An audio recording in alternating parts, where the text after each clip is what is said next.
All right, welcome in, everyone. Welcome in. Hope everybody is doing well today.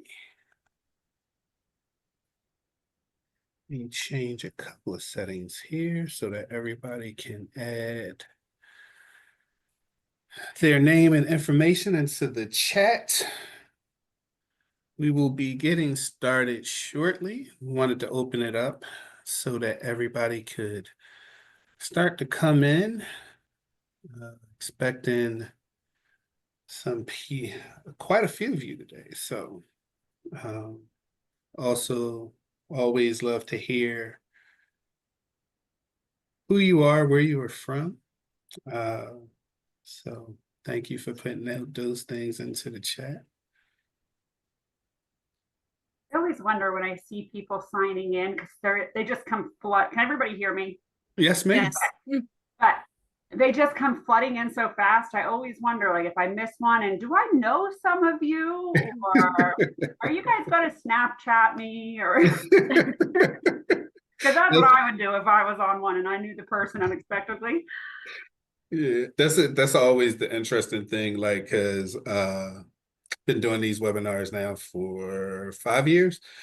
And like sometimes I'll have people that I know pop into a webinar and they didn't think that they would be seeing my face on the screen. And so then I start getting text messages during the webinar, like, oh my God, hey.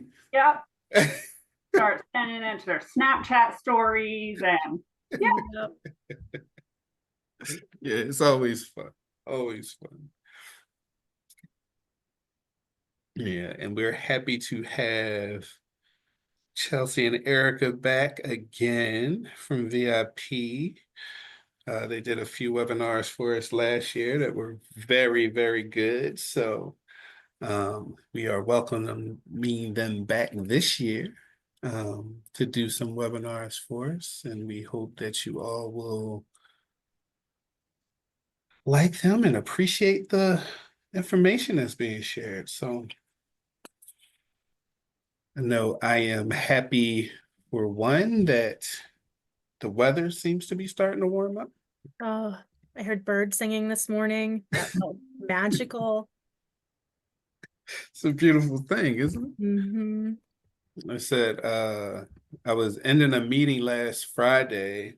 It's a monthly meeting, and I was like, oh wow, the next time we'll meet, it should be spring. So I was like, ain't that crazy? Such a nice thought, though, right? It is. I feel like to start the year, January was so long and dreary, right? I felt like January was a year long. Yeah, it had 49 days. Right. Here we are on January 48th. I know yesterday it was, I mean, by the time I got home, it was already about 5 o'clock, but I really start to notice how the sun isn't like down before I get home now. Yep. So, and yesterday, even though it had rained a little bit here and it was a little bit crappy outside, it was still just too warm temperature wise to not take the dog to the park, which was a total pool from all the melting. And it was like she was a hockey player and she'd come running at you and she would just like throw all of the ice and water everywhere.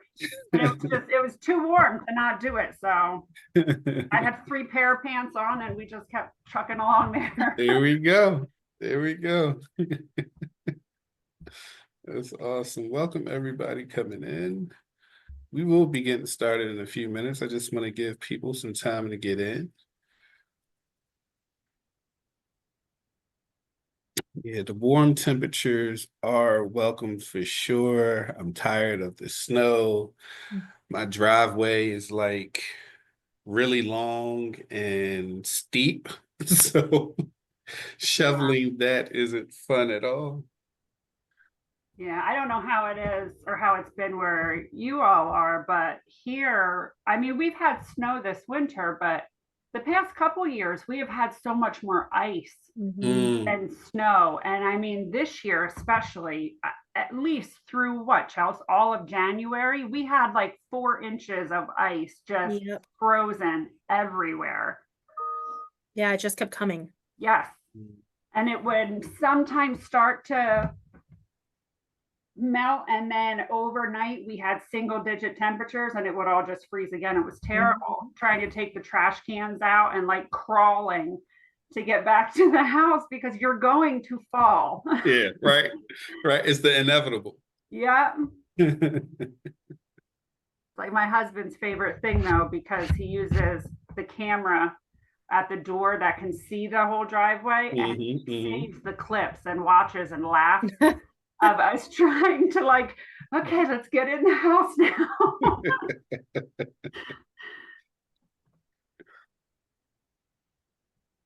All right, so we are now going to get started. So we get this presentation on the road. Welcome to our virtual speaker series for 2025. Today's webinar is Understanding Teen Dating Violence and Helping Teens Heal, provided by the PA Care Partnership, which is a statewide system of care grant in association with the Office of Mental Health and Substance Abuse Services, also known as SAMHSA. So thank you all for joining us today. And with that, I will pass it over to Colleen to introduce our presenters. Great. Good morning, everyone. My name is Colleen Igo. I'm happy to be here, and I'm happy to see so many faces and people coming through. I should say people coming through. You don't see all your faces. So I'd like to introduce our two speakers. Chelsea is the Community Outreach Manager for the Victims Intervention Program. She has been with Victim Services for nearly 10 years. She started as a case manager as a domestic violence shelter in New Jersey, and she quickly realized that this was more than just work for her. It became her passion. Now, as the community outreach manager for VIP, she takes pride in educating the community about the complex issues survivors of crime and abuse must face each day. So we're excited to have you, Chelsea. And then we also have Erica. Erica is a medical advocate. She's a long history of working in both victim services and healthcare. She's has seen firsthand what patients and medical providers experience when dealing with violent interpersonal crime. She began her work with VIP in 2016 as a volunteer, taking crisis calls after hours. And now she is their medical advocate. She is dedicated to bridging the gap between victim services and healthcare providers throughout the Wayne and Pike counties by adopting trauma-informed culture and providing much needed education on domestic violence, sexual assault, and human trafficking issues. So with that, I turn it over to Chelsea and Erica. Welcome. Thank you. We're really happy to be back. We love the opportunity to share our knowledge with 419 people, 420 right now. This is huge. This is how people learn about services. This is how people get the help that they need, is just by people learning. Knowledge is power. So thank you everyone for being here. We are obviously talking about teen dating violence today, but before we jump into it, I do want to just put out a warning that this stuff is heavy, and we know that there are probably a lot of survivors in the room with us today. So please take time for yourself if you need it. Step out, talk to a friend, log off if you need to. This presentation is going to be recorded and will be on the PA Care Partnership website. So you can always come back to it at a time that feels better if today is just not the day. So please take care of yourself first and foremost. And bear with me while I figure out how to change slides. As Colleen said, my name is Chelsea. I'm the Community Outreach Manager for VIP, which is Victims Intervention Program. And Erica is our one and only medical advocate. And I recognize that not everybody here is familiar with VIP, and that's okay. We are the victim service provider in both Wayne and Pike County, Pennsylvania. So where I sit right now in little Milford, Pike County, I am about 6 minutes walking distance from New Jersey and 10 minutes walking distance from New York. So we're really in that tri-state area over here in Pike County. But we work with victims of all different types of crime and abuse. Our main populations are survivors of domestic violence, sexual violence, human trafficking, stalking, any other serious crime that you can think of. Our advocates are here to help. And we work with them in many different ways, from everything from a 24-hour crisis line to 24-hour emergency shelter to individual and group counseling, legal advocates. Erica, our medical advocate, works really hard to, like she said, bridge gaps between the medical system and survivors. And we're just here to help. And I don't want to spend too much time talking about VIP because I recognize that out of everybody in this room, I only saw a few people come through who were from Wayne County. So hello, friends. But every county throughout Pennsylvania, throughout the United States, has a program that's very similar to VIP. So while I don't want to spend a lot of time talking specifically about our program, because we might not be local to you, I really encourage everybody to find the program in your county. Yes, so we only cover Wayne and Pike County, but every county throughout the United States has a program similar. Please take time after this to find your local program, because they are going to have services that will better help you and the population that you're serving specifically. Okay. So our hope is that by the end of today, you will be able to define abuse and understand what it means. You'll have a better understanding of the tactics of power and control that abusers use to maintain control over their victims. You'll be able to recognize some red flags and warning signs that somebody is potentially in an abusive relationship. We hope to leave you with some tools to help the kids and teenagers and all people in general that you might come in contact with who could use some extra help and support. And of course, we're going to leave you with some really helpful resources at the end of this. Don't worry about writing them down. They will also be provided on the website after this training. So you'll have them all in one spot. And while, again, they're not localized to you specifically, these are just generally really wonderful resources, most of which we've used to pull all of the information on this presentation together for.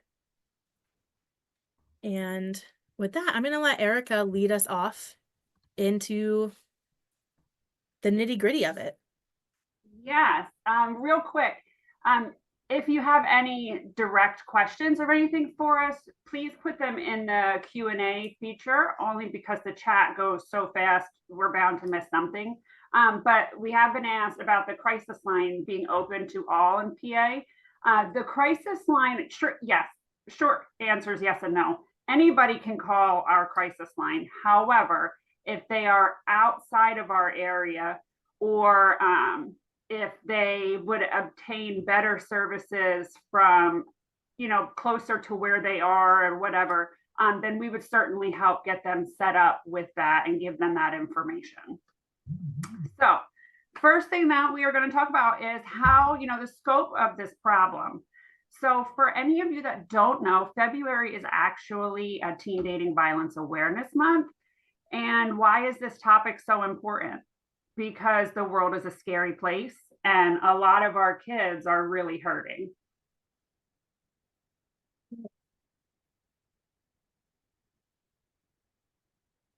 I'm sorry. It's okay. Oh, it's not going to let me do it. For some reason, it won't let me Put them go. up there. Do Yep. you have the numbers right there in front of you? I do. There you go. If you want to just. I do. So we're talking about the scope of the problem and why this topic is so important. And that's because 1 in 3 adolescents in the United States are a victim of physical or sexual violence from a dating partner before they hit 18. 33% of the teens who do experience a violent relationship will tell somebody. So only 33% of kids or teens are coming forward and asking for help when they're being abused. And 1.5 million teens in the United States are affected by dating violence every single year. That's a lot of kids. A lot of teens. Wow. Now it's going to work. Now it's going to go. Now look at that. So So at its simplest definition, abuse is defined as an attempt by an abuser to gain or maintain control over their partner. At the end of the day, any abusive relationship, regardless of age, regardless of circumstance, it is rooted in power and control. And one person has a lot, the other doesn't have much, if any at all. On a much deeper level, relationship abuse refers to a pattern of behavior in which one person in a relationship uses tactics like control, manipulation, threats, or violence to gain that power over the other. It can involve a range of different things, including emotional, physical, sexual, psychological harm. These are not isolated incidents. That's the whole thing here. Any relationship, even the best ones, can have rough times, right? That's part of being in a relationship. But when things like this are going on, they are happening as a pattern. So this is occurring regularly, or at least, more than 2 times.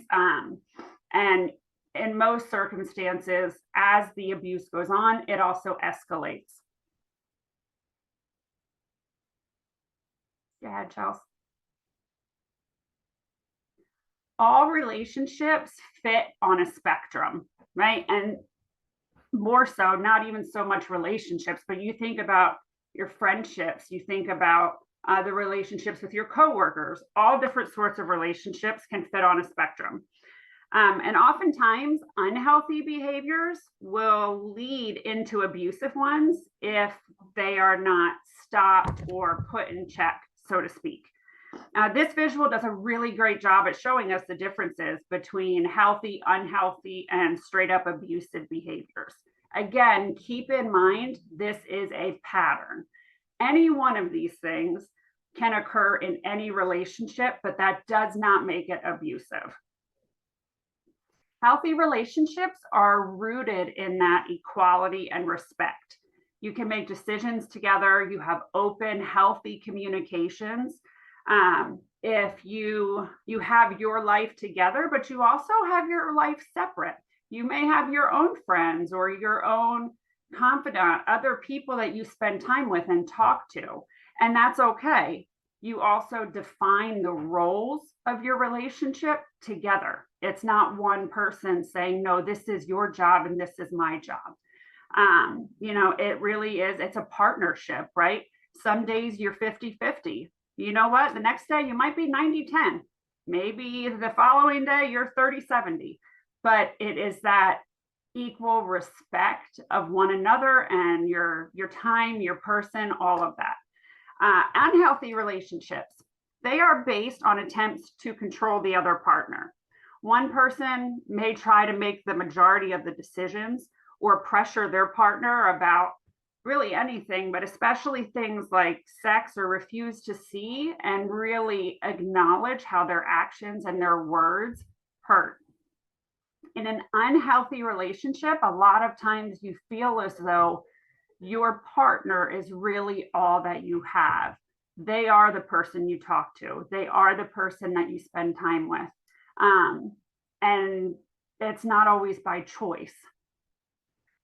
Abusive relationships, they are based on that huge imbalance of power and control. One person will make all the decisions really about every single aspect of their lives. You feel as though you can't talk to other people. You cannot confide in anybody else. Maybe there's accusations constantly of cheating or things of that nature. And that's when things in a pattern, again, also can become a very abusive situation. The power and control wheel, this is something that we utilize and a lot of programs utilize with clients. So you would be amazed at the amount of people, again, of all ages, but especially with teens, that don't realize the situation they're in. And it's one thing like to go through these things on a daily basis, but it's another thing to really see it in front of you. This is used to help people understand the dynamics of abusive relationships, specifically in this case, intimate partner violence, but amongst teens. It virtually represents different tactics that may be used to maintain power and control over a partner. The wheel, typically has that central hub that represents the core of the abuse. That is always going to be power and control. The outer spokes illustrate the various behaviors and tactics that the abuser uses to either obtain or maintain that. So I'm gonna go through each one of those spokes because I recognize that the wheel on our slide is very small font. Sometimes it gets a little blurry from screen to screen. So we broke them all down so that you can have a better understanding of each tactic of control. So starting with emotional abuse, you'll see a lot of abusers putting their partner down, making them feel really bad about themselves, calling them names, gaslighting. If you're not familiar with the term gaslighting, it's essentially making somebody feel like they're crazy and making them question their own sanity and their own reality. And it's a very, very effective form of abuse and something that we encounter as advocates all the time.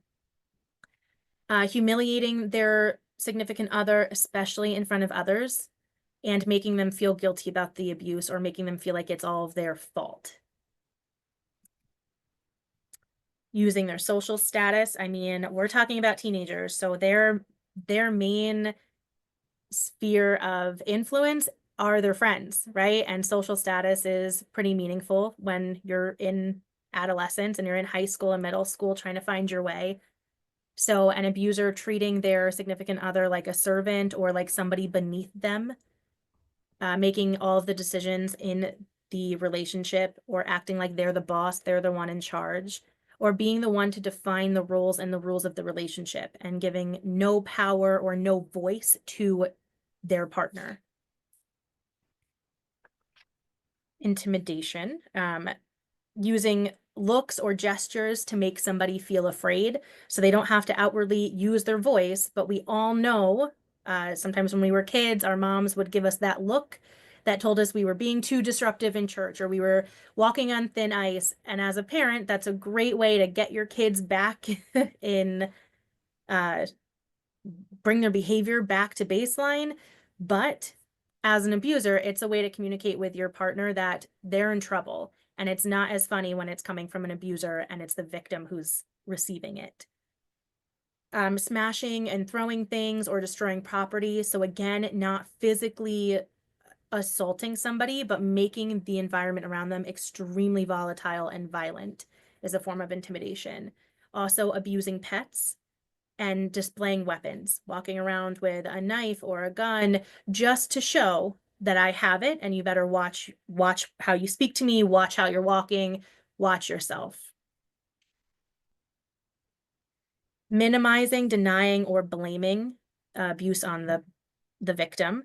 So making light of the abuse, pretending that it didn't really happen, not taking anything seriously.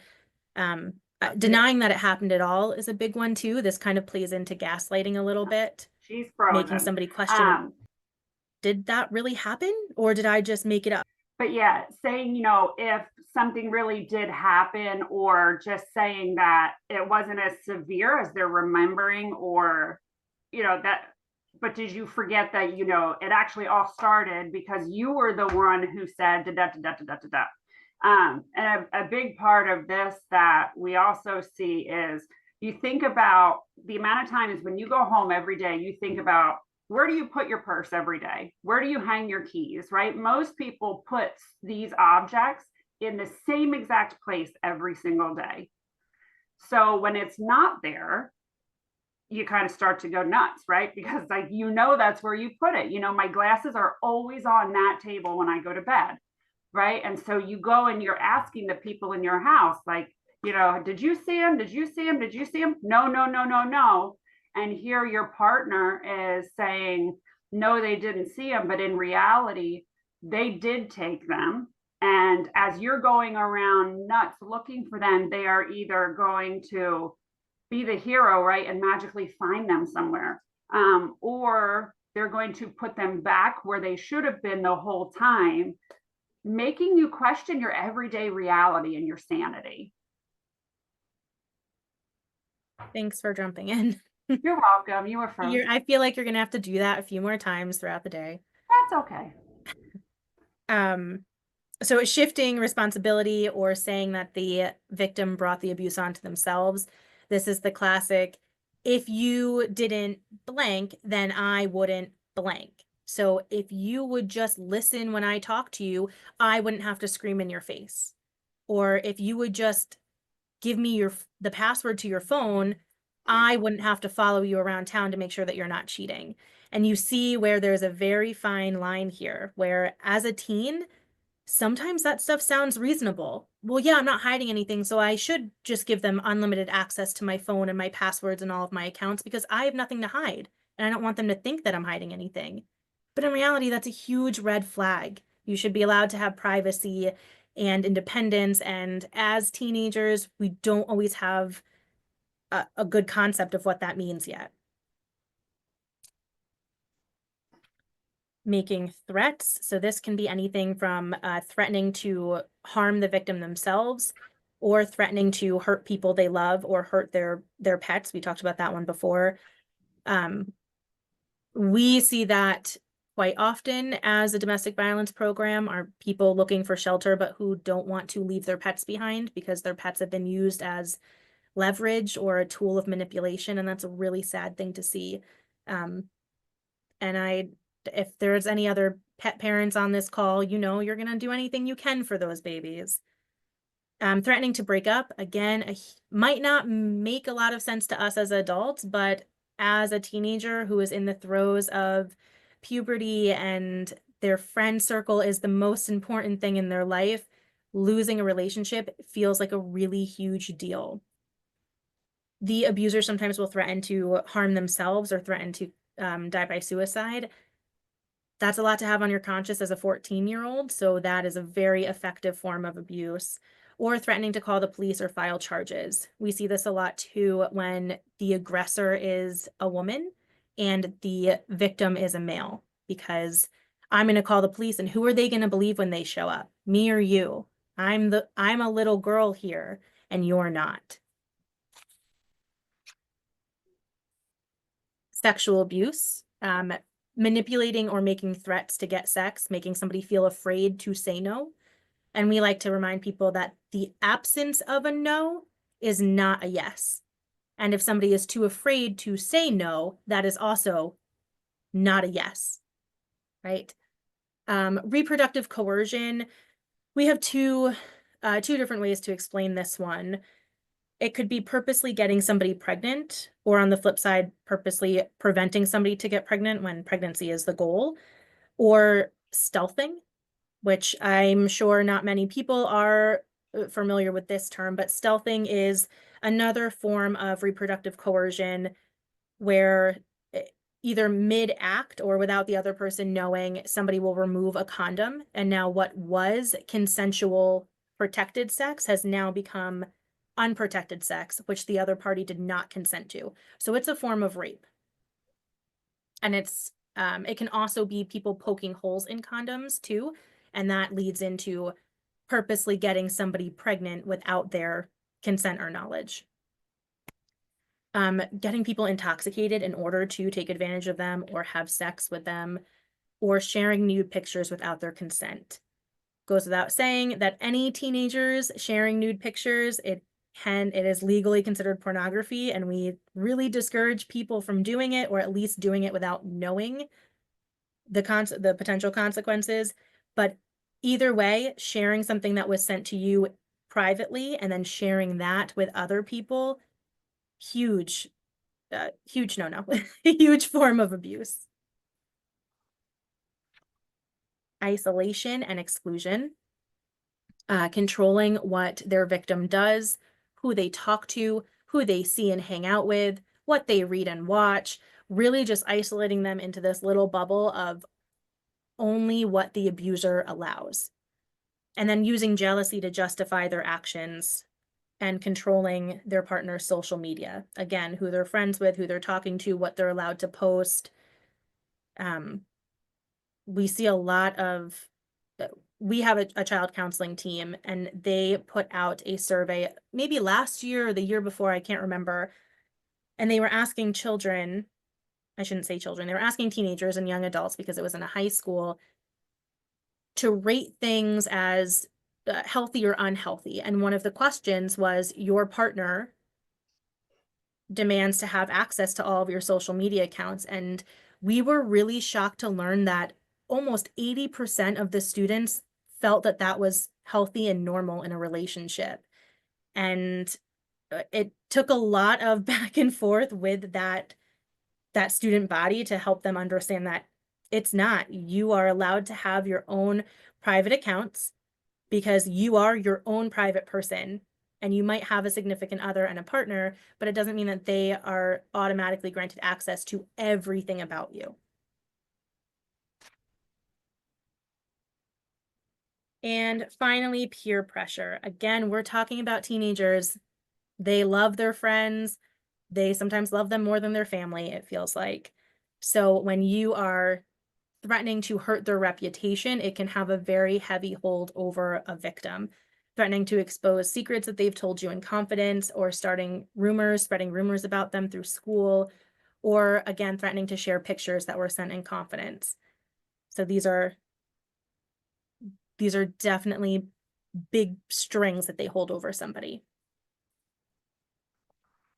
So now that we talked about all the different types of abuse, I want to ask you to maybe pop it in the chat, or if you want to come off mute, you can, but there's a lot of you in here. What are some of the signs you think we should look for? Some signs that somebody is being abused. What are some of the things that we would see in a teenager that might be a red flag for us as professionals? See somebody saying withdrawn, isolation. Yep. Bruises, yeah, right? Very visual. Not hanging out with their friends. Poor eye contact, suicidal thoughts. Yep. Changes in eating behaviors, yes. And now they're coming in too fast for me to keep up with, but substance use is in there. There's a lot. I do see somebody raising their hand. Rashida, I may have really butchered that. I'm sorry, but if you want to come off mute and share. Yes, hello. Hello to everybody. I would say I was thinking about denial because I'm an advocate, so I see this a lot with and also the fact that they will protect their abusers. Yeah. Yeah. Just a level of denial that we know as advocates we can spot it straightforward.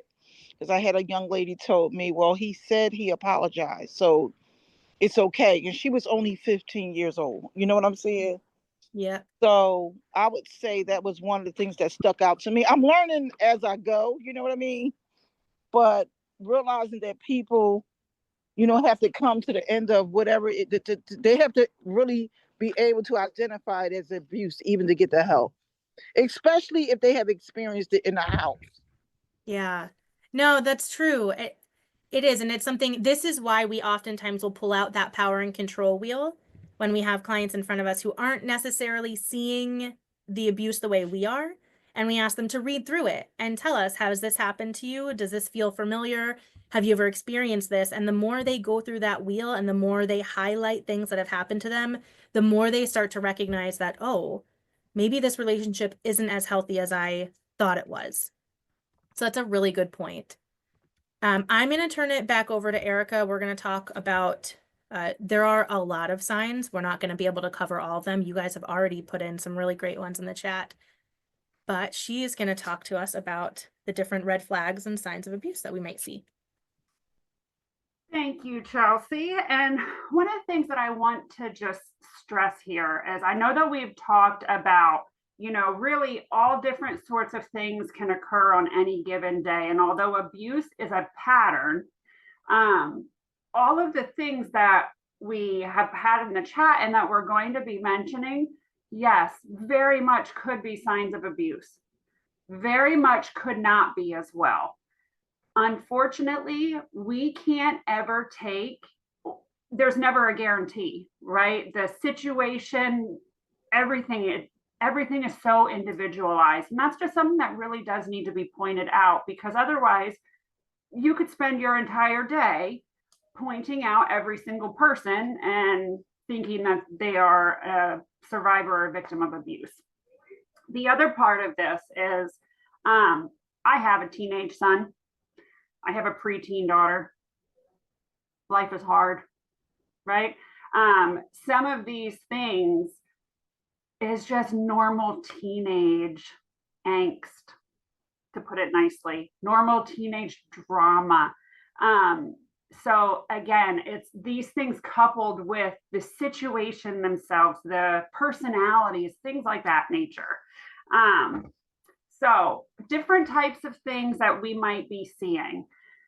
Unexplained injuries, of course, or injuries in various stages of healing. A lot of times when we see these, especially in the teens, you're going to see them or notice them in an area that is not easily seen, right? So you may see a lot of different like head trauma behind, underneath the hair or whatever in the scalp, maybe torso, chest, upper thigh, especially things that are usually covered on a regular day, because that way it does help to hide it and keep them from being visible. Noticeable and rapid changes in physical appearance. This can also include things like weight, clothing, their overall sense of style. Are they usually somebody that's very well put together and now they are more maybe coming in more unkempt than usual? STIs, teen pregnancy, anxiety, depression, PTSD, mental health struggles out the wazoo, any and all can be signs. Eating disorders are another big one. Overall, low self-esteem, right? They see the world and themselves in a very gray type of area, because the validation that they do get and that sense of self and sense of purpose they obtain from their partner, who is the one that is abusing them. Different social signs: loss or sudden change, or even slow change, right, of friends, or being isolated from different peer groups, sports, or anything that any of their interests, right?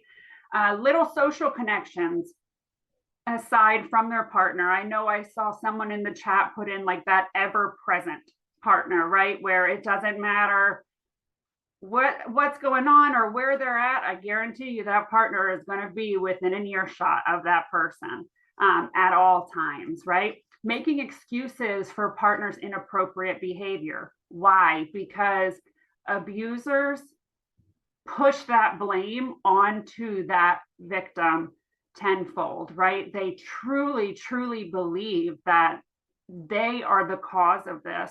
And if they would not have done what they did or what they said, this wouldn't have happened. It all started with them. Mood swings, things with school, right? Or maybe workplace related. We can look at that the same way. Issues with their attendance, sudden schedule changes, requests, again, out of the norm. Disciplinary issues, right? Drop in grades, loss of interest in the extracurriculars, things like that. These are all can be, might be, but not guaranteed to be the signs of abuse.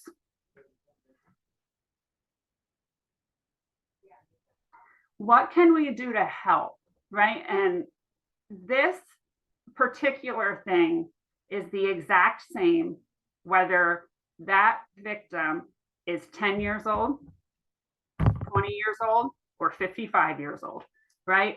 The most important thing that we can do is listen. Don't judge.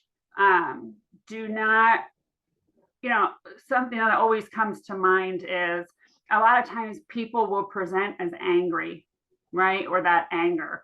And they may be told like, okay, calm down, right? Like just calm down, take a breath, which yes, that is important. But at the same time, they have every right to be angry. That is a normal emotion, right? Coming at that from that angle of being calm, listening, just listen, active listening, if you will. They're not coming to you to fix it. They're coming to you to listen to it, to hear it, right? So many times, especially with kids, we automatically jump into that fixer mode. You can't fix this. You can't make it not have occurred or not occur again. They just need you to be there. Help them, plan for safety, right? There's a lot of aspects of safety that don't come to mind right away. It's more than just physical safety, right? Your own mental health and well-being safety, emotional safety. So asking that person what safety means for them, what would make them feel safe, or what could help them feel safe? What can I do to help you? What can I do for you, right? What works with one person is not going to be the answer for another. Everybody's situation, every single thing is different in each person that we deal with. One of the biggest things you can do is provide the information and resources, various things, whether it be for domestic violence or sexual assault programs and hotlines and whatnot, to suicide hotlines, right? To crisis, warm lines, things of that nature. But also just letting them know they're not alone, right? And when we give these resources, if the opportunity is not jumped on, we ultimately a lot of times take that as we failed, right? Like we didn't try hard enough, we didn't tell them enough. And that could not be farther from the truth. I cannot tell you the amount of people that have called our office or have contacted us and said, someone gave me this number months ago, years ago, whatever, but I just wasn't ready to call them, right? It's about planting that seed, just letting them know, hey, look, you are not alone, and you don't have to go through this alone. Supporting their decisions.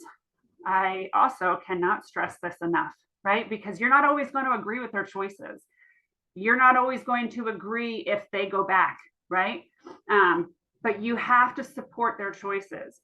If you don't, especially with teens, you are putting a huge wedge in between you and them and your own relationship, right? Anybody that has raised teens knows this, right? Like you can't do and decide for them, right? But even as we grow older, you have to respect people's decisions. Ultimately, everybody is an expert in their own life, in their own story. There's not much we can say that we're experts on in this world, but that is one of them, right? If they are not choosing something, it is because that is what might be best for them at that given time.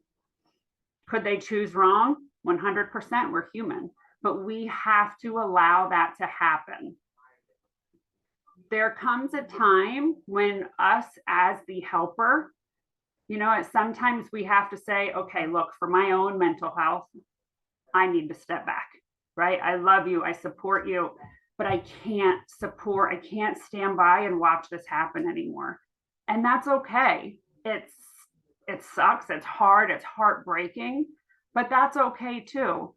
We can't make decisions for somebody else in any aspect of their lives.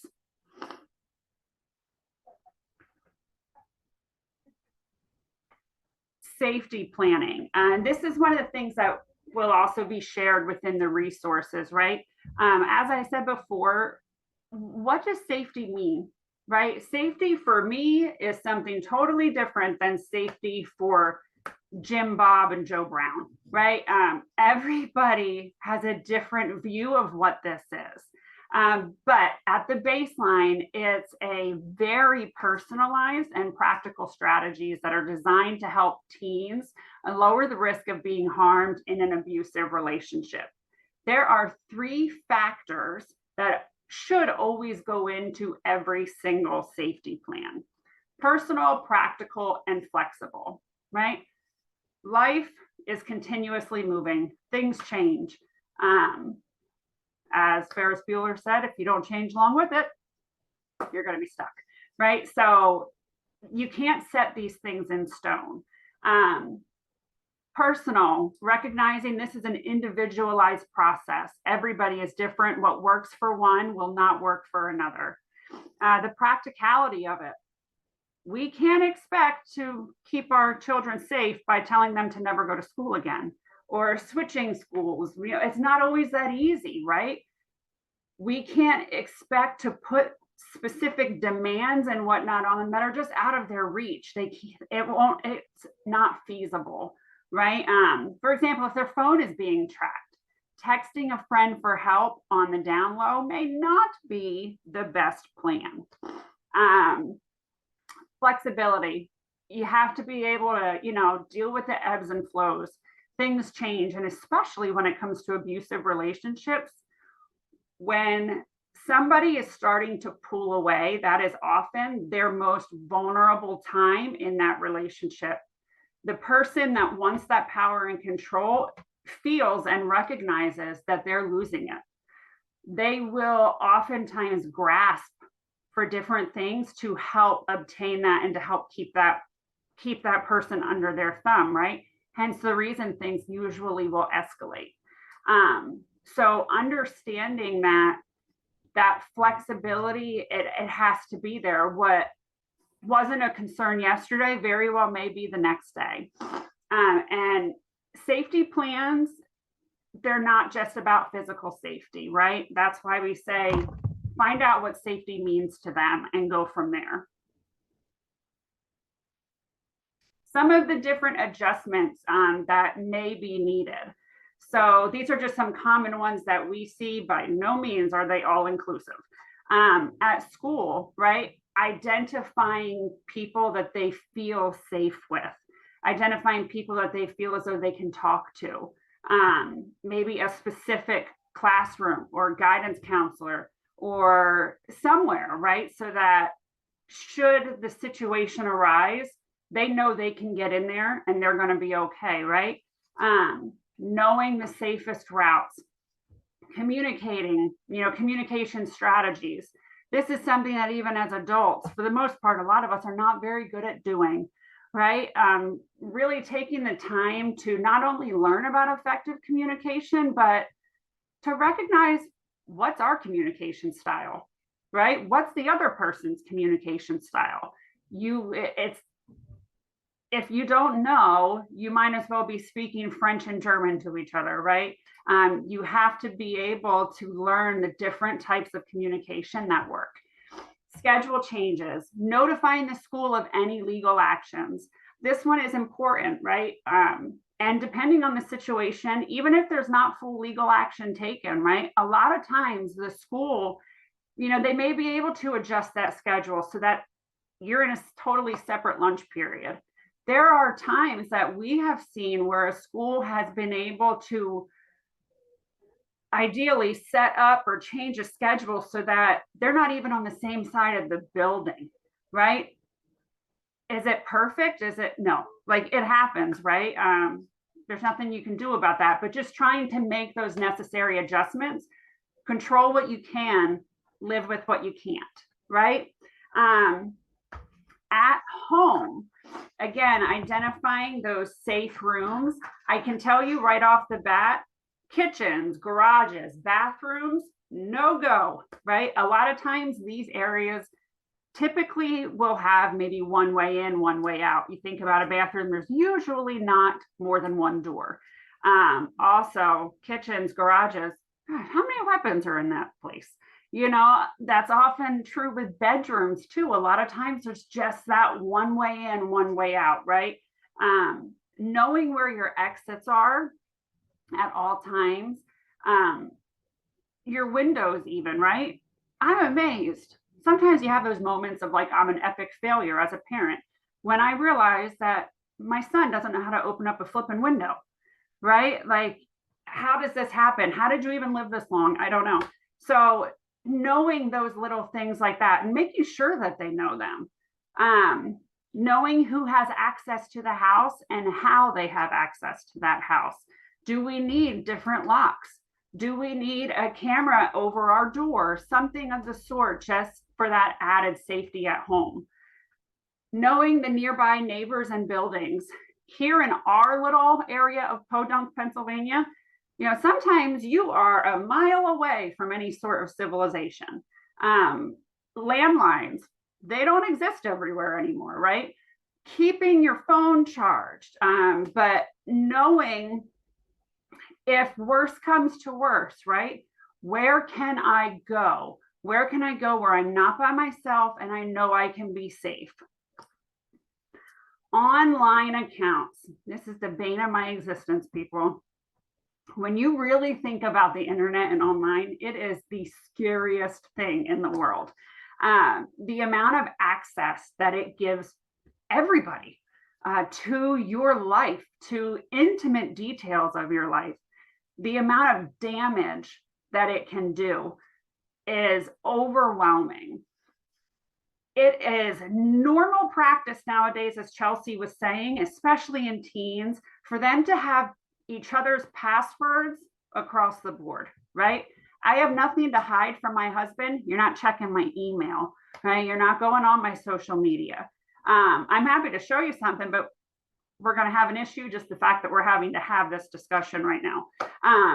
So limiting, making sure that they know what all they have, their abusive partner has access to, and also how can we limit this, right? Is it changing passwords? Is it shutting down accounts, right? Which with a teen, that can be world ending.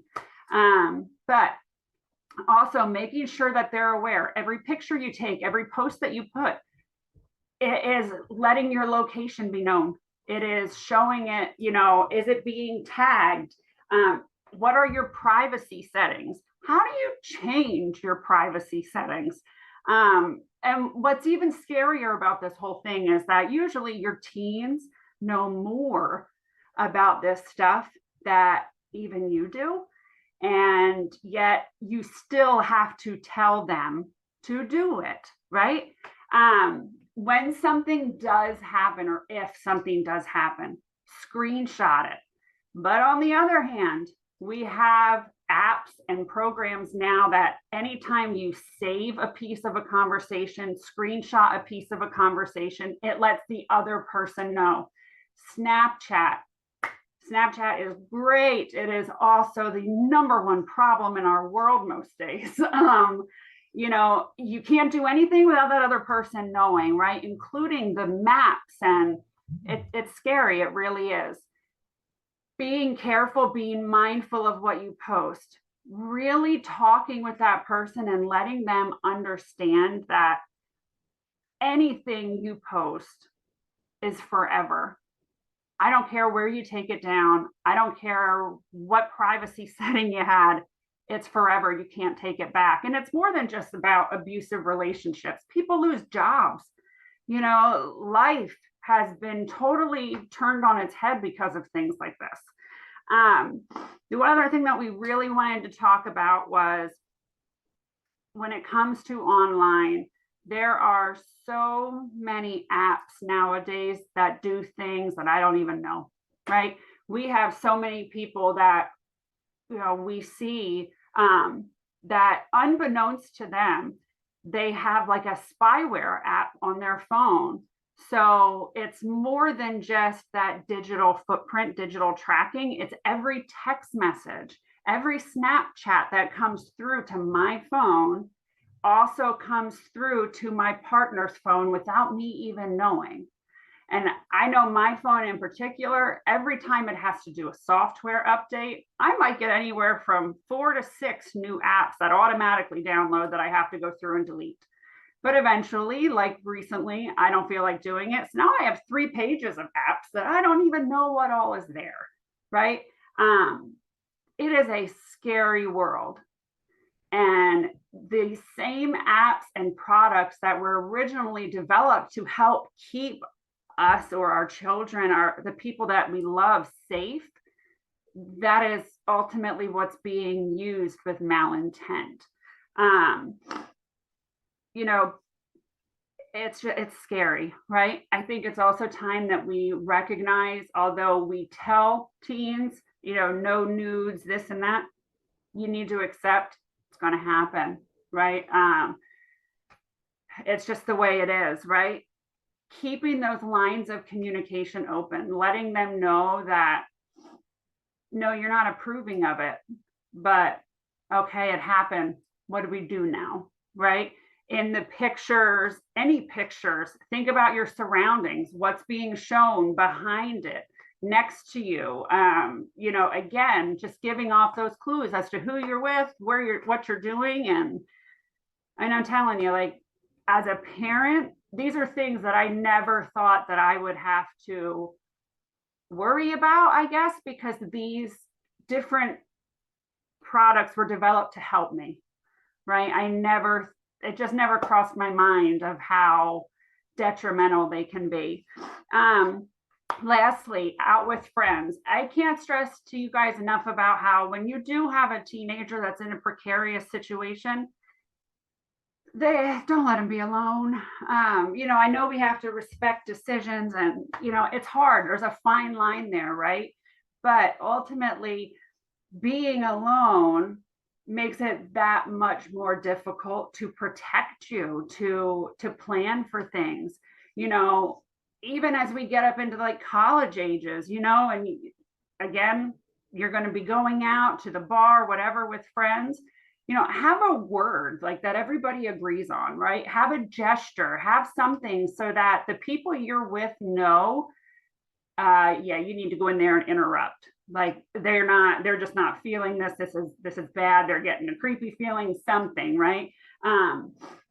It's never a bad idea to establish those things, whether it be within the household and outside of the house.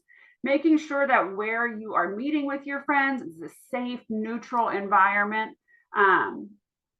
By going to somebody's house, especially when it's not a good situation to begin with, they're comfortable there, right? Like that's their turf. You are already at a disadvantage, right? Trying to keep things in that neutral zone. Again, that's why that's the best place.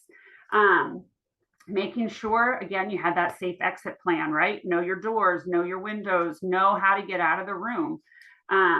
Always let somebody know where you are going. This is another thing that, but parents battle, right? Because you have 80,000 ways to get in touch with me, every which one I pay for, and yet I don't hear from you. Right? But I hear from you when you need that $10, but that's about it. Leave a note. Hey, if you don't tell me, that's fine. Let your best friend know. If something were to happen, you best believe we are going to be calling the people that we know and trying to get in touch and figure out where you're at. Never, ever, ever go somewhere where nobody knows where you are. And when you are alone, that is ultimately one of the scariest places to be.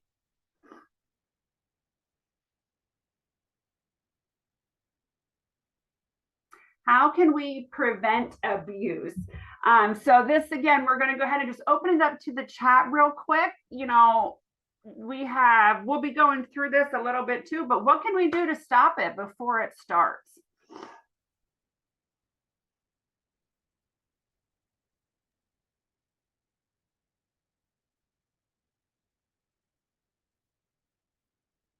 See a lot of education in the chat.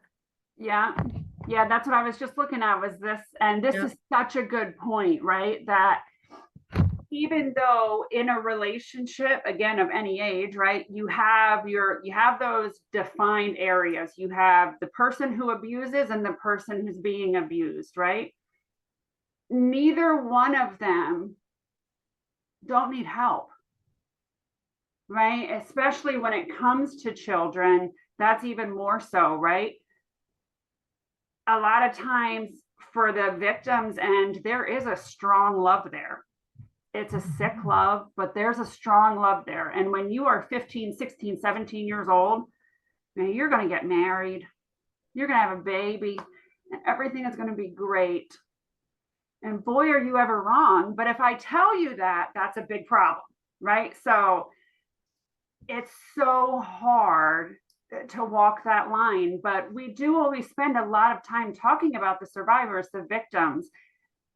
Well, especially when it comes to teenagers and children, there is that other party involved, and that person needs help too. That person needs the time, the therapy, the whatever, to recognize why this is happening. Why is it wrong?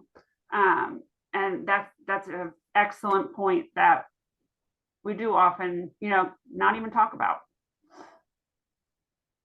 I do see like every answer we have on the next slide, somebody has put it into the chat, which is really awesome because it makes our job a lot easier. And I know that we're running a little low on time, so I'm gonna speed read to you all. But like I said, you've all kind of hit the nail on the head here. So some of the top things that we can do to prevent abuse from happening, and let's be very clear, we're never going to eradicate this. If we did, Erica and I would be out of a job. But there are things that we can do to make sure that the kids in our lives, the ones that we work with every day, understand what a healthy relationship is and therefore can recognize an unhealthy one before it gets started. So I saw many people saying talk about healthy relationships and teaching respect. Yes, promote and model healthy relationships. Teach kids what respect is, not just how to be respectful, but how to make sure people are respecting you and your boundaries. Talking about these red flags, talking about the power and control wheel and what is acceptable and unacceptable in relationships. And I think another one that is not in here maybe is making sure that we're calling out the harmful stuff when we see it on television and in books and in those fictional relationships that kids sometimes get so attached to.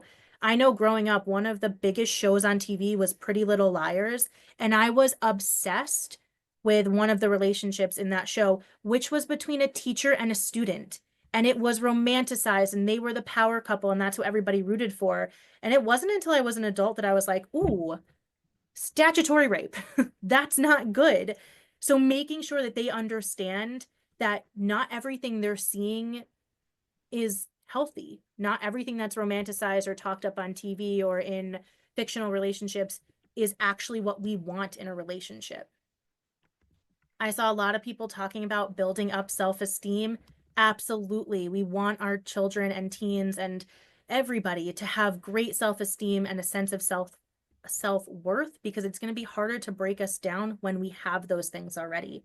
So encouraging independence and helping the development of self-worth, talking about mental health all the time. Talk about it. We need to talk about these things because they are so important, especially in our youth, where they are just learning how to be people and how to navigate this really crazy world that we're living in.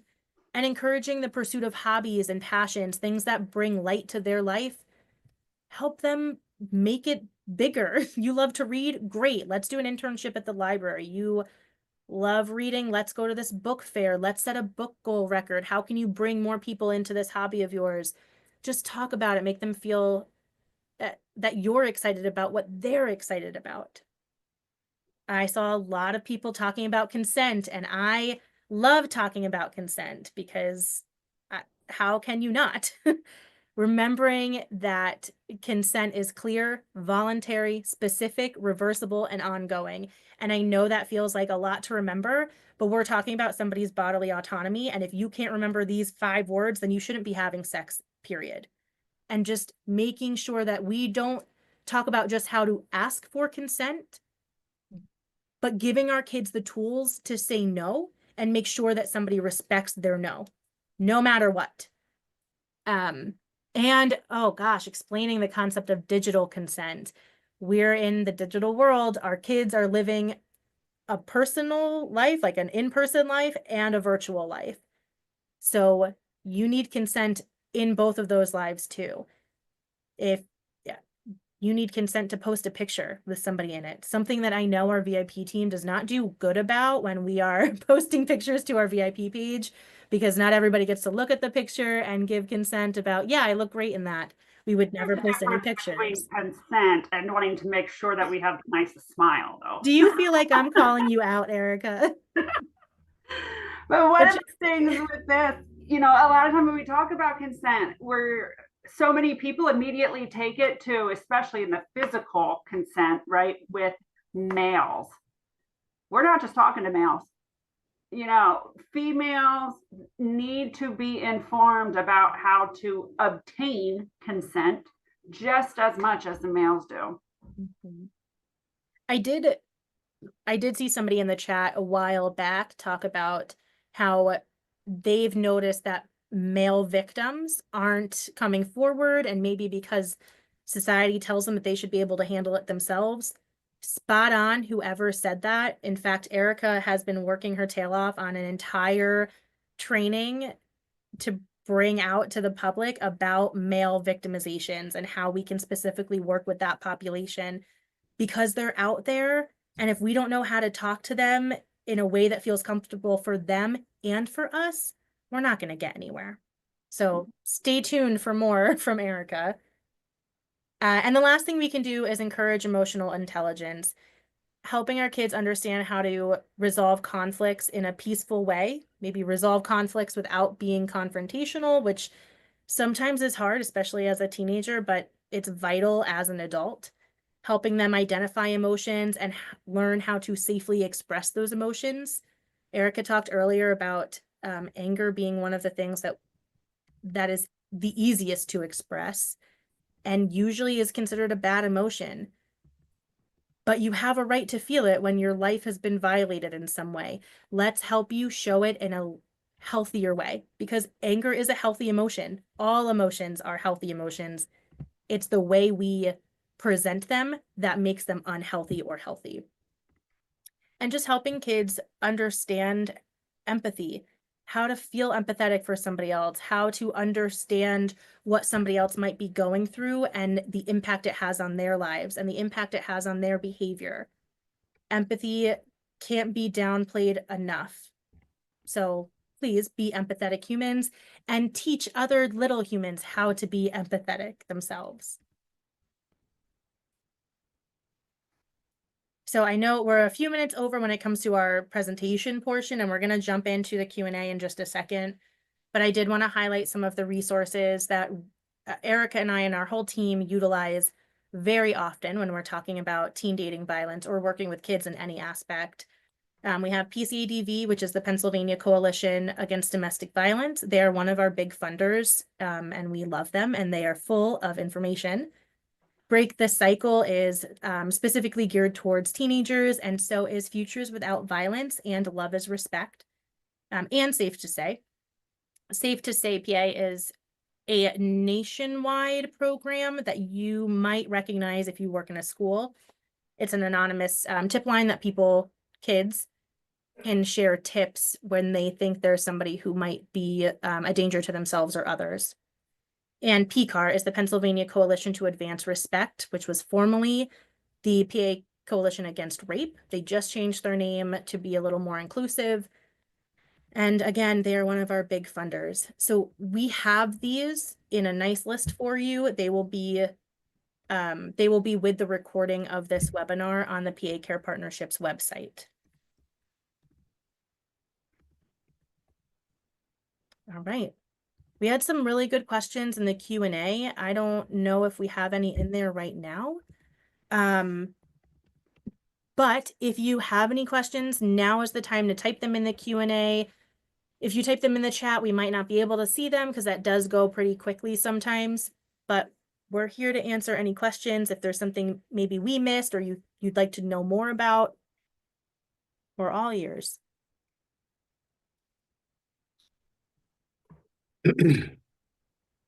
Thank you, Erica and Chelsea. Let's see, we have some questions about the recording coming in. The recording can be found at pacarepartnership.org. I'll put the link in the chat for you to find where all our webinars are, this one included. I did want to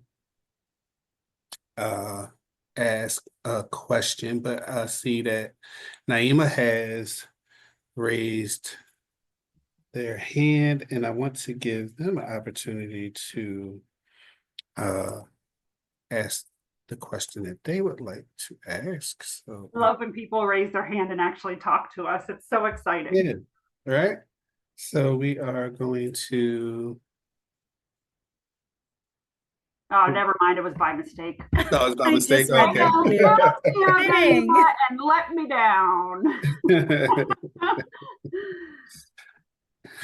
No worries, I feel Naima. No bad. worries. No worries. I did want to ask a question real quick before you get to the questions that are coming into the Q&A about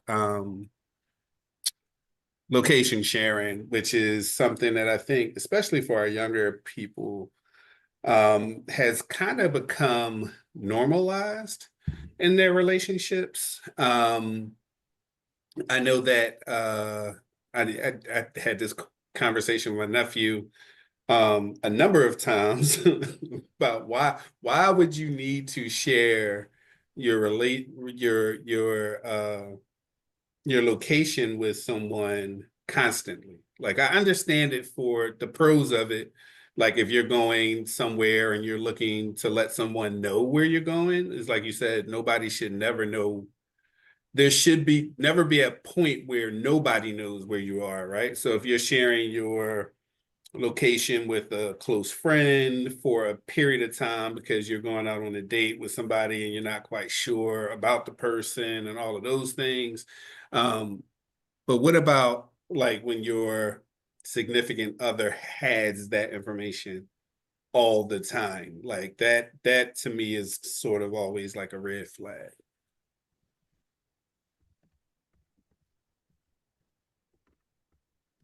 Yeah, I mean, it's crazy because like I know, granted, I mean, I'm not a teenager anymore, although I tend to still look that way. But we have one of those like family tracking, Life 360, right? Everyone knows Life 360. And I will use it like to see it. John on his way home from work yet, or Anthony get home from school or whatever. But yet otherwise, I would never dream of adding anybody else into that. I think the intent and purpose behind it is huge in, okay, is this okay? Is it not? Right. But as a teenager, your boyfriend, girlfriend, they don't need to know all of that. What are they going to do? Right. Like, to what purpose is this? They're not paying for you or any of that. So it's, I'm telling you, kids. Yeah, it's a very slippery slope for me, because it's like if they have I've seen it where they've shared location and then it just becomes questions. Where are you? Who's there? All of those things, and it's like it starts to get to that controlling thing. So it's a very slippery slope for me. I see that Montana has their hand raised, and I'm going to allow them to talk. If you can come off mute. There you go. Thank you so much. Mm-hmm. Yeah, I just wanted to like throw in the perspective as a teen who grew up with Snapchat. It was a big thing to like have your location on, and it's like I think the thing for a lot of teens and like myself included was that you have your location on pretty much on Snapchat all the time for the most part, unless you specifically like always have it turned off. There's always those people. I feel like there was always those people that like they never had their location on, but there were some that just always did. So when you did turn your location off, it seemed like you were hiding something. And I feel like that's become a lot of like the default with so many of our teens is they're so used to it being on constantly that if it's off or if someone decides to do that, they're like, oh, they must be hiding something. So I think it has to do with that trust aspect and just people on the internet as well, like not knowing who they are. There's so many, we have so many internet friends. But you know, explaining how like VPNs work and other stuff like that, like they could be lying about their location, you know, Mhm. so it's not a be all end all that that's their location on the app. I feel like that's a, you know, a conversation I would have benefited from as a teen, and I try to have with my teens. Montana, can I ask you a question while I got you up here? Yeah. Um, how do we normalize the thought that we don't ever, because I grew up in a time where before, internet, cell phones, all of those things, like, so, my mom, if I went somewhere and didn't tell my mom where it was, I knew I was going to get in trouble when I came in the house kind of thing. But so it's a bit different for me. And it's just like you said, like when you think of people turning off their location and they're hiding something, how do we normalize that that's just the way things are? Like, how do we begin to start having that conversation with our teens so that they don't feel like peer pressured into doing those things? I think one of the biggest things is you know, if you're able to, when the, you know, youth is young enough or when they're first getting a phone, be like, hey, like just, you know, make sure this is turned off right away. And if anyone asks like, oh, why isn't your location on? And be like, it is only on for like my parent or my guardian or like my sibling, you know, whoever, you know, someone, you know, whoever's picking you up, whoever is, you know, kind of like your safe person. So I think that if we can start doing that like as soon as possible with our youth, be like, hey, just have that turned off, you know, just overall. And then, all the Find My Phone apps, Life 360, whatever, like you can have that on for your parent, your guardian, you know, whoever. Even like I work with a lot of counties and stuff like that. So even like your county worker, you know what I mean? Like having that, on. But I think like right now is just trying to like reinforce the idea that like you are entitled to your own privacy. And I feel like youth do like that sentiment that like, that they like they deserve their own privacy. They don't deserve, or they deserve to have their personal information to themselves and they don't need to share it constantly with someone else. So I think that's a good way to communicate, be like that, this is your private information, this is your stuff, you know what I mean? And like you are entitled to your own privacy. So I feel like that's a good way to put it. Or however your teen is receptive, what empowers them. And it is really different for every youth I work with. So it's like what thing empowers them, what makes them feel more comfortable, and somehow prioritize that into a safety measure. It's it's lots of roundabout ways, but that's what I try to do. But if my youth is like younger and they're gonna get their first phone, I tell the guardians, tell the parents, like, please, like, have the location turned off, like for like Snapchat and Instagram and Facebook. Like, there's no reason to have that on. Like, you don't need to have it on constantly, you know? I get if you want to like tag your location you went to, but it's like you don't need to have that on. So that's the biggest Yeah. thing, just doing it right away. Thank you. I appreciate that. Yeah, thank you so much. No worries. One thing really quick that was in the Q&A and I accidentally answered with a yes and then hit enter so it went away. Was somebody was asking about the correlation or likelihood, I guess, of somebody who grew up in an abusive household to then later be either abused or someone who abuses in the future. And there is something that is referred to as adverse childhood experiences, or the ACEs. And it's a very simple, like 10-question quiz, so to speak. And it asks you about all these things because, especially when we are exposed to traumas in our formative years, in our developmental years, a lot of times we don't realize the effect that has on us later on in our views of life, our views of relationships. And there have been numerous studies that show not only a correlation, but a very high likelihood of somebody who has grown up in these types of abusive homes to later, as an adult, either be victimized by a crime or to victimize somebody else as a crime. It's not enough to just teach our children these things. We have to model the same behaviors that we are teaching, or you're not getting anywhere. We no longer live in an age of do as I say, not what I do. Thank you, Erica. Kim, I'm gonna grab Kim real quick, and then Chelsea, I'll let you answer some of the questions that popped up in the chat. That's Yep. good? Go All for right. it. Okay, hello. Hello. Hello. Hi.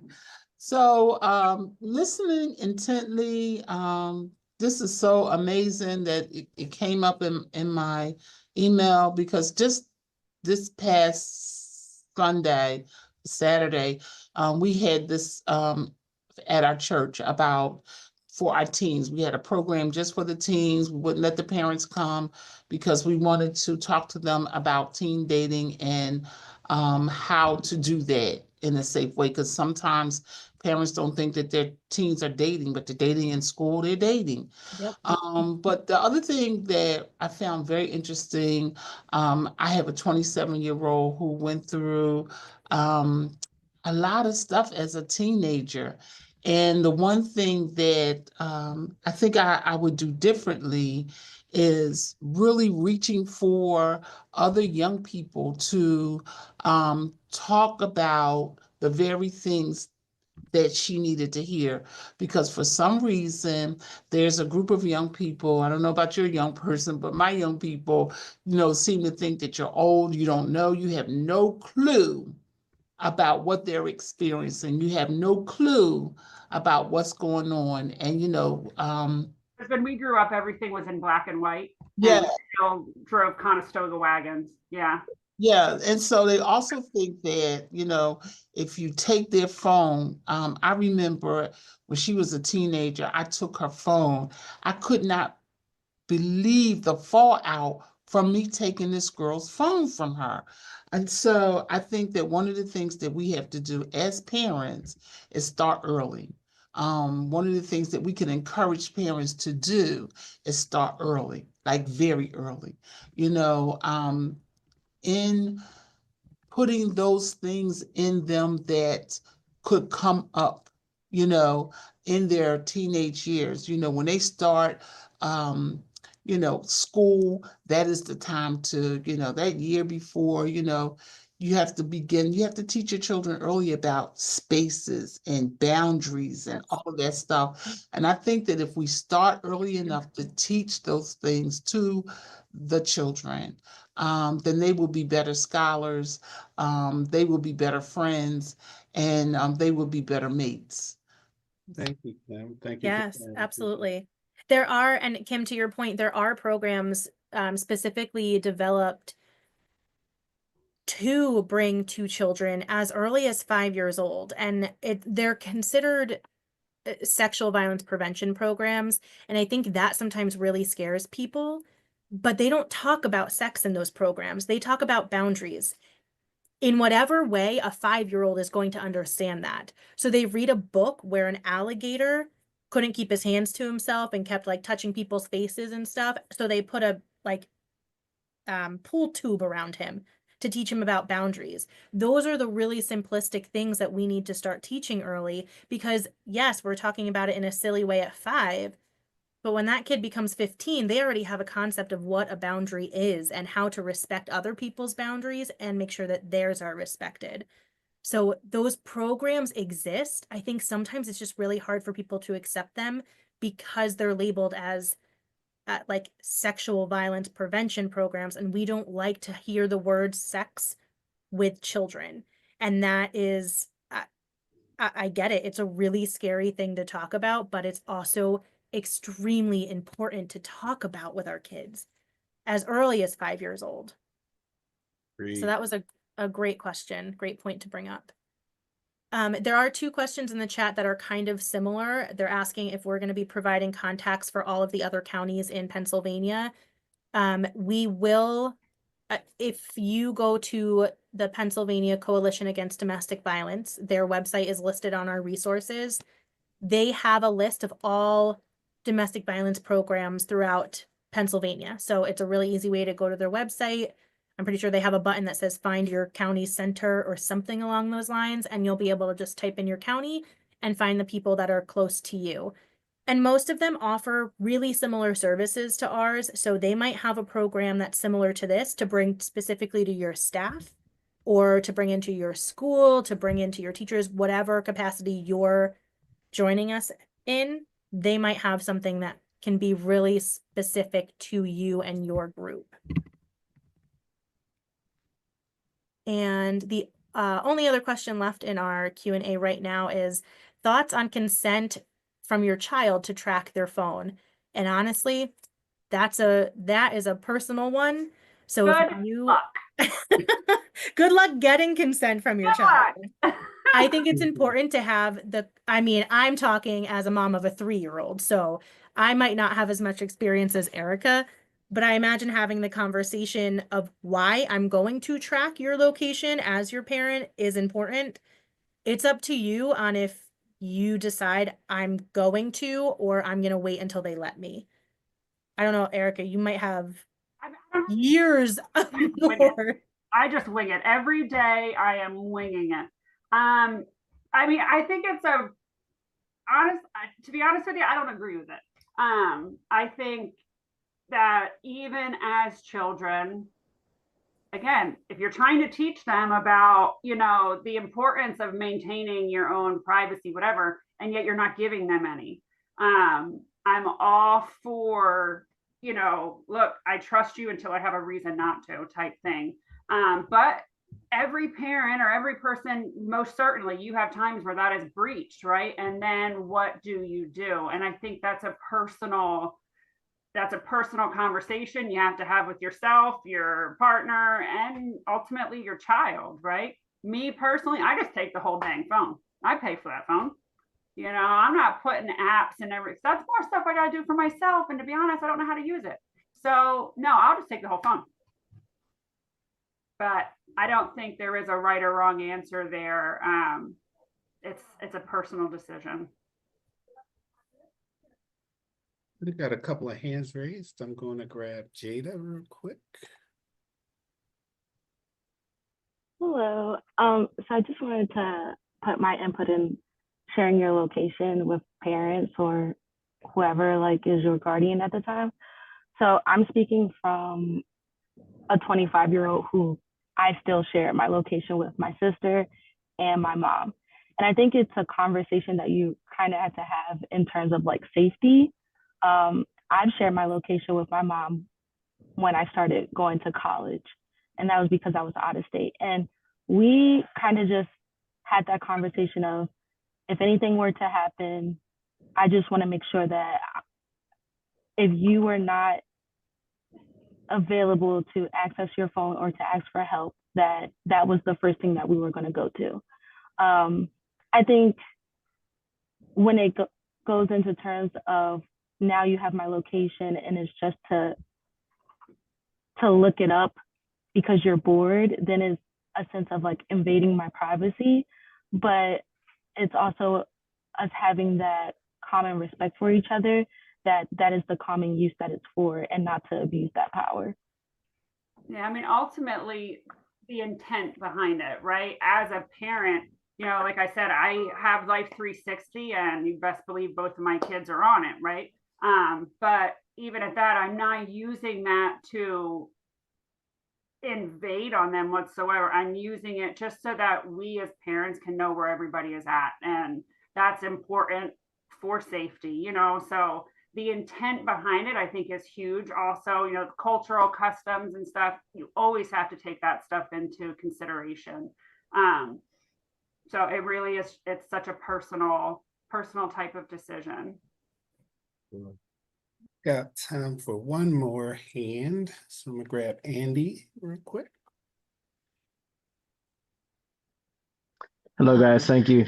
I just want to say, so I think it's very important to have open communication with the kids. I have a 15-year-old daughter.